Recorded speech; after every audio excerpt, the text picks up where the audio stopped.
আসসালামু আলাইকুম। কয়েকদিন পরেই মাঠে আসলাম, ঢাকা ছিলাম তো। ছোট্ট একটা বিষয় আমি শেয়ার করব যে অনেকে বলে আমার আলসার আছে, আলসার নাই, তারপরেও বলে আলসার আছে, গ্যাস্ট্রাইটিস আছে। এখন আলসার কিংবা গ্যাস্ট্রাইটিস আছে কিনা বাসায় বুঝবেন কিভাবে? একদম খালি পেটে সকালে উঠে কি করবেন, পানি খাওয়ারও আগে মানে কিছুই খাবেন না, এরকম একদম খালি পেট আছেন, ওই জায়গায় কি করবেন, হয়তো 20 ml সরাসরি ভিনেগার নেবেন।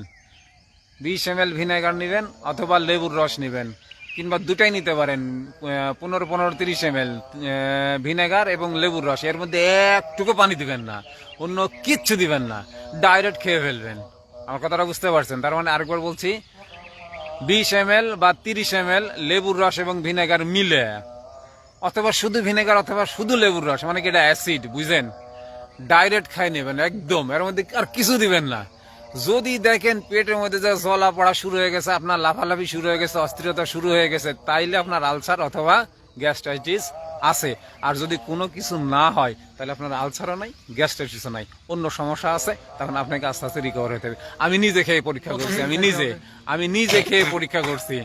এটা মানে আমার তো গ্যাস্ট্রাইটিস বা আলসার বলে আমি তো শেষ, তাই আমি একদম ডাইরেক্ট নিজে খেয়েছিলাম, কিছু হয়নি আমার। আর যদি এটা খাওয়ার পরে আপনার জ্বালা পড়া শুরু হয় তাহলে কি করবেন? এটা করে থামাইতে হবে, তখন প্রচুর পানি খাবেন অথবা বেকিং সোডা দিয়ে পানি খাবেন, তাহলে ওটা আস্তে আস্তে ঠান্ডা হবে ইনশাল্লাহ। তো এটা নিজে টেস্ট করবেন, টেস্ট করার আগে নিজে সাহস তৈরি করে নেবেন যে এটা আমি খাবো, তাহলে কিছু হবে না, আমি নিজে খেয়েছি। তো এই আলসার এইভাবে বাসায় টেস্ট করতে পারবেন সবাই। আসসালামু আলাইকুম।